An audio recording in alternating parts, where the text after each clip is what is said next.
main priorities for PAL are that it helps the students to adjust to independent learning in higher education, and helps them with those generic study skills that they feel the students need to develop, with less emphasis on actually repeating lecture materials or geared towards specific assignments.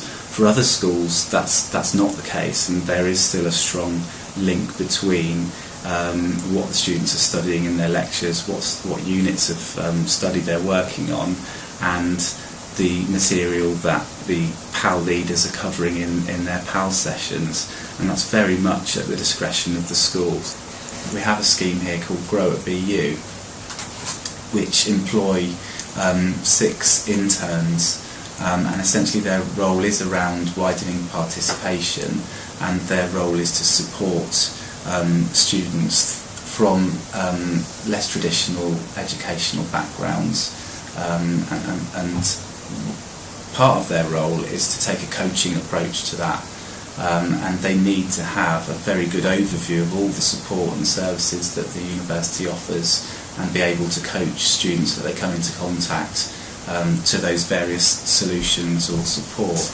Recently we've employed at Charlotte's level an internship role, so Charlotte's main role is to support the PAL leaders and the course contacts on a day-to-day basis, and I think it's great that we have that role, and it's, with 260 leaders to support now, that is pretty much a full-time occupation. And my role is very much about updating the information we have, making sure it's up to date so that we can support these leaders from September onwards.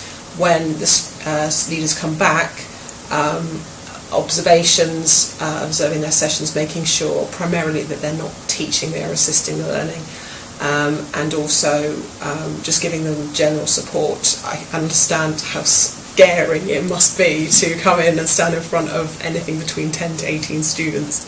I mainly wanted to be a PAL leader to improve my confidence, so it was a little bit about me as well as the students, and so when I went into it I was obviously very nervous, but it was a really great experience, and the group that I had, it was all boys, and young men, not boys, but they were a really fun group, and they really made me feel welcome.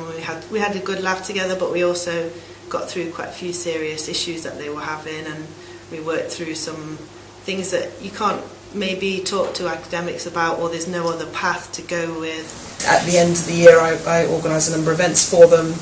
We do a celebration every year. They all get a certificate to sort of show what they've done, and again that's the idea, linking to employability. They can actually give that to employers. Again, this is what I've done. It's two-sided, and it has all the skills that they will have gained. The PAL leaders, the PAL scheme is well established in our school for quite a few years, but there's been different stages of the evolution.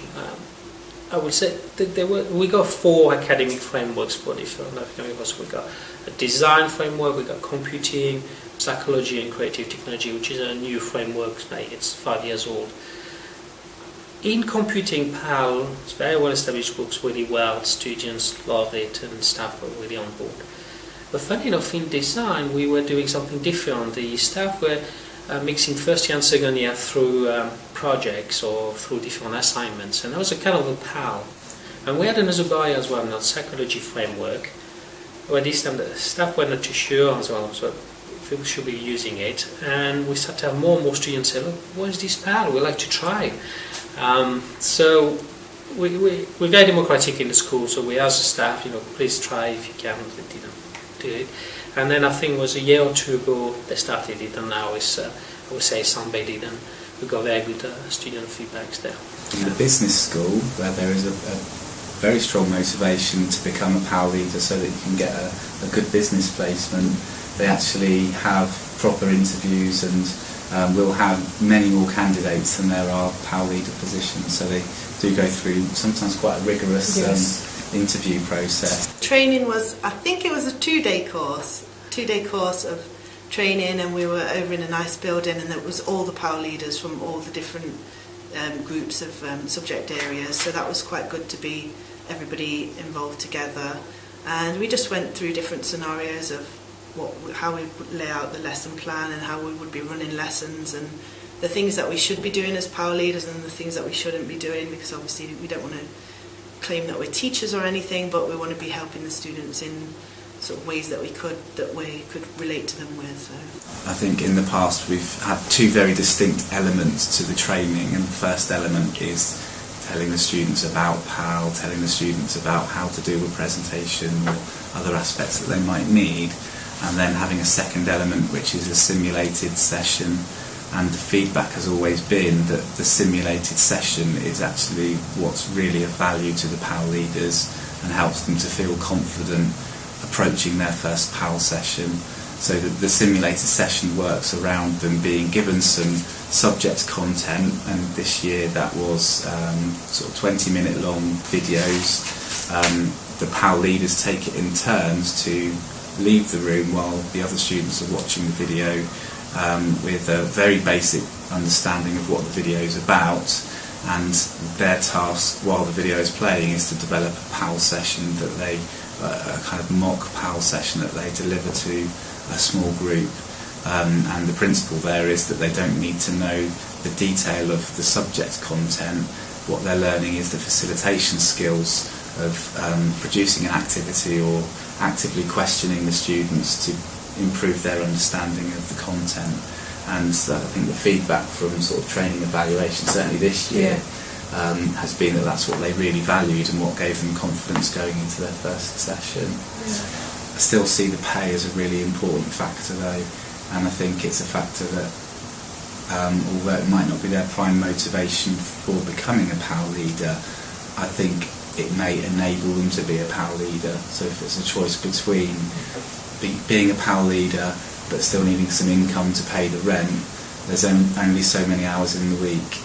If we can pay them to spend that time being a PAL leader, and they don't have to go and deliver pizzas or other jobs in that time, then it's a more competitive world out there now. And I know that there are certain schools here where being a PAL leader is seen by the students, even at a very early stage, as being a pathway to securing a good placement, and obviously beyond that they're thinking, if I get a good placement, then my chances in the employment world are going to be improved as well. So I've got no evidence to back that up at all. It would be a really interesting one to look at changing motivations. I think hopefully I was always available for them to come to if they needed any help, and not just be but be on their level as well. That's the thing I think that's good with PAL, is that you are a student as well. You're going through the same issues that they're going through. You're a year ahead of them, so some of the work that they're going through you will have done already, and you can sort of give them a different perspective and say, maybe you should look at this or this, without being a teacher to them, just trying to help them and guide them. If with the PAL session, with the PAL leaders, if we manage to rescue, well, we take command on that word, if we manage to rescue half a dozen students of giving up in the first year, I think it's definitely worth it.